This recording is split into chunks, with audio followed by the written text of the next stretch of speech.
तर पुण्यामध्ये 9 वर्षीय एका नातीवर आजोबांनाच लैंगिक अत्याचाराचा प्रयत्न केला। पुण्याच्या पर्वती परिसरामधली ही संतापजनक घटना आहे। नराधम आजोबाच्या विरोधात गुन्हा दाखल झाला असून आजोबा अटकेत आहे। घटनेनंतर काल नागरिक रस्त्यावर उतरले होते। पोलिसांनी आंदोलकांची समजूत काढली। नसरापूरची घटना ताजी असतानाच पुण्यात आणखी एक संतापजनक घटना घडली। आजोबानं आपल्याच 9 वर्षीय नातीवर लैंगिक अत्याचाराचा प्रयत्न केला। पुण्याच्या पर्वतीमध्ये ही घटना घडल्याचं समोर आलंय। दरम्यान शेजारी राहणाऱ्यांच्या सतर्कतेमुळे मोठा अनर्थ टळला। या प्रकरणी 70 वर्षीय नराधम आजोबाला पोलिसांनी अटक केली आहे।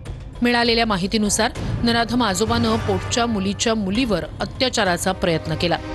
पीडितेची आई मजुरी करत असल्यानं तिनं मुलीला आजोबाकडे ठेवलं होतं।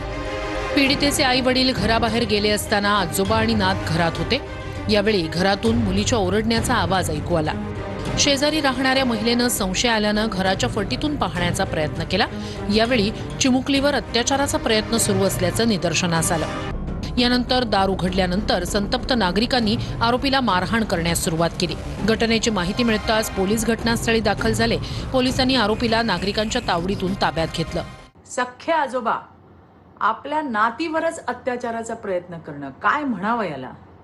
हे सामाजिक अधपतनाचं लक्षण आहे। या प्रकरणामध्ये पोलिसांनी तत्परतेने कारवाई करत आरोपीला बेड्या ठोकल्यात। अशा परिस्थितीत आम्ही पण जरा लटलट घाबरलो का, कारण आम्ही हा पहिल्यांदाच प्रकार पाहिला होता। मी असा प्रकार जिंदगीत पहिल्यांदा पाहिला की आजोबा मुलीवरती अत्याचार करतो। माझे नाते म्हणला तो, नाते माझे, मुलीची मुलगी आहे माझी म्हणला तो। आणि मी असं करणार नाही, मी करल का असं माझ्या नातीला असं। तर पण ते त्याचं ते हे बघून अवस्था बघून त्या मुलीची तेच माणसाला घडतं ना असं। या घटनेनंतर जमावानं रास्ता रोको करून संताप व्यक्त केला।